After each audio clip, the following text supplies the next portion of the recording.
Hi everyone, welcome back to the channel. In this video, I'm going to show you how to withdraw money from Bybit to bank account. So withdrawing money from Bybit to bank account involves transferring your funds from Bybit to a crypto wallet or exchange that supports the direct bank withdrawals, but we can also use P2P trading in order to do this. So first of all, you need to launch your Bybit mobile app, and here you will see this P2P trading option on the home page. Now if you are not able to see it on the home page, you need to tap on your profile icon, and from there you can access your P2P trading option. Now once you do this, you will be landed on this page where you need to make sure that P2P trading is selected in the top.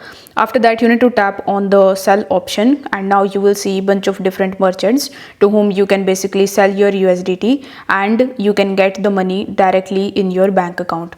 So in order to sell the USDT, you need to first select the user and tap on the sell option right next to their profile.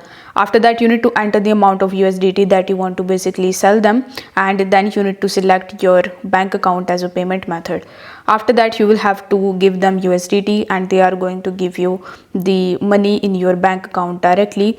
So this is how you can basically get your money in your bank account on Bybit. So if this video helped you out, please give it a like, subscribe to the channel for more this type of crypto related content. Thank you so much for watching.